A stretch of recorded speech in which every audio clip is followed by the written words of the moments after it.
sebagai ahli yang tadi dalam persidangan, menurut Bapak seperti apa ya? Ya, kalau menurut saya di persidangan tadi itu memang basicnya adalah dakwaan dari penuntut umum, itu kan terhadap, karena saya tidak boleh masuk dalam pokok perkara, terhadap terdakwa, gitu kan.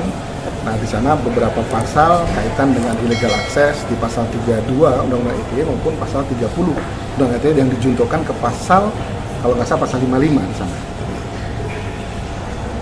Tadi kan ada yang bilang sebenarnya bisa dijelasin Pak, illegal access seperti apa gitu Pak? Biar Oh iya. sebagai pembelajar Pak ini. Ya, illegal access itu memang kalau di dalam Undang-Undang ITE itu kan suatu perbuatan hukum yang ilegal, ya. Suatu perbuatan dikatakan perbuatan melawan hukum atau melawan hak gitu, untuk mengakses sistem elektronik di dalam informatika seperti itu. Jadi dan biasanya yang digunakan adalah pasal 30, 31 dan 32 illegal access itu. Jadi kita masuk mengakses gitu ya terhadap data elektronik atau informasi elektronik milik orang lain, sebetulnya itu. Ini ada, maksudnya ada teori itu dirubah-rubah atau ada digunakan untuk apa izin untuk izin? Ya, kalau pasal 30 jelas bahwa dia masuk ya tanpa izin yang punya, gitu. Tanpa izin yang punya, tanpa izin yang punya informasi elektronik tadi atau yang punya sistem elektronik tadi, gitu kan. Jadi misalnya dia melakukan pemaksaan atau penerobosan yang sekarang dikenal dengan istilah menghack atau hacker, sama itu illegal access itu. Itu total pasal yang diajukan berapa pasal Bang? Kenapa? Pasalnya total berapa? Kenapa? Pasal ada berapa gitu? Oh, pasalnya illegal access itu pasal 30, 31, 32. Ancamannya berapa? Ancamannya itu buat lumayan tinggi tuh, bisa di atas. Ancaman pidananya ada di pasal berikutnya, itu 6 tahun minimal. Terus harus dibuktikan seperti apa? Karena banyak hacker nih Pak. Ya. Biar kita nggak kena hacker seperti apa Bu? Jadi memang yang saya sebutkan tadi dalam persidangan bahwa yang namanya sistem elektronik itu, ya kan, itu kan sifatnya privat dalam bentuk informasi elektronik maupun data elektronik. Nah, itu sifatnya pribadi atau sifatnya pribadi atau dan itu punya masing-masing. Gitu. Jadi tidak boleh orang itu dengan sembarang mengakses itu tanpa pemberian atau izin dari yang punya hak. Gitu. Nah, kalau dia nggak tanpa izin dipaksakan masuk gitu kan, lalu kemudian apalagi menggunakannya untuk kepentingan pribadi atau kemudian merugikan dia dan sebagainya, maka itu katakan illegal access tadi.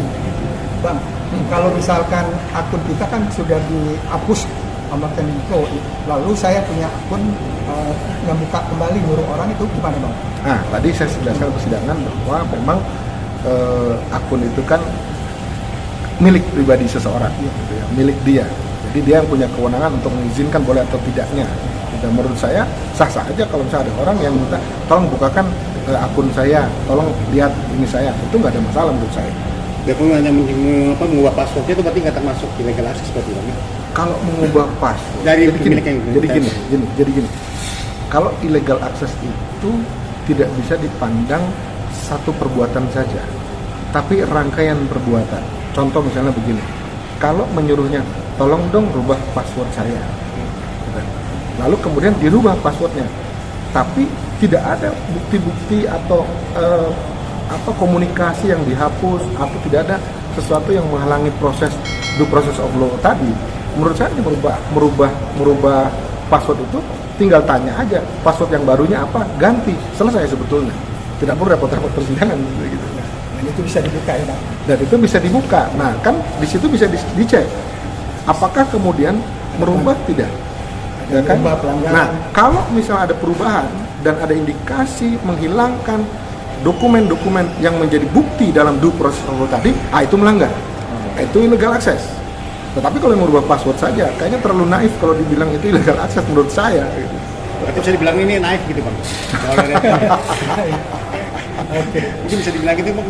Ya, artinya menurut saya sih sebagai ahli, saya objektif, tidak membela siapapun, tapi saya bicara tentang proses hukum yang sebenarnya. Artinya kalau hanya merubah password sebetulnya kan tinggal bilang aja password yang barunya apa, dicek gitu kan. Nah, dan memang saya katakan tadi bukan merupakan perbuatan pidana kalau hanya merubah password sebetulnya, karena kan tidak ada sesuatu yang dirugikan dari proses itu menurut saya gitu kan. Hanya mengaksesnya menjadi sulit gitu kan. Panggil aja orangnya, minta akses yang baru, pasti dikasih. Bang, tadi ada menarik bang, ada dikuasai negara tapi yang memiliki seperti apa nih? Kan banyak nih bang, Itu kait cita-citaan, kita kan nggak tahu bang nih. Ya, kaitan Kayak apa nih, dengan Bang? penyitaan. Jadi memang penyitaan itu adalah hak yang dimiliki oleh penguasa atau negara untuk menguasai, atau dia tidak memiliki, dia menguasai barang bukti itu. Makanya dalam due process of law, setiap penyitaan itu harus bentuk dalam berita acara gitu. Nah, itu dalam bentuk penguasaan. Artinya penguasaan itu gini, karena dikuasai oleh pemerintah, maka ya artinya dia berkuasa atas itu. Tetapi bicara milik gitu kan, ya nanti itu miliknya tetap pemilik akun gitu. Pemilik akun boleh, dia boleh. Nah, makanya saya katakan tadi, kenapa nggak bekerja sama saja kalau memang itu ada pembuktian itu. Karena kalau tidak salah ada undang-undang ITE pun, kalau ada perbuatan-perbuatan yang merugikan secara keperdataan, boleh kok gugat perdata gitu. Tidak harus ultimum remedium pidana seperti itu gitu. Tapi kan sekarang kan trennya gitu, jadi asal dihina sedikit gitu kan, maka kemudian kena undang-undang ITE, pakai sosmed gitu. Makanya ada SKB 229 tahun 2021 itu yang membatasi itu sebetulnya.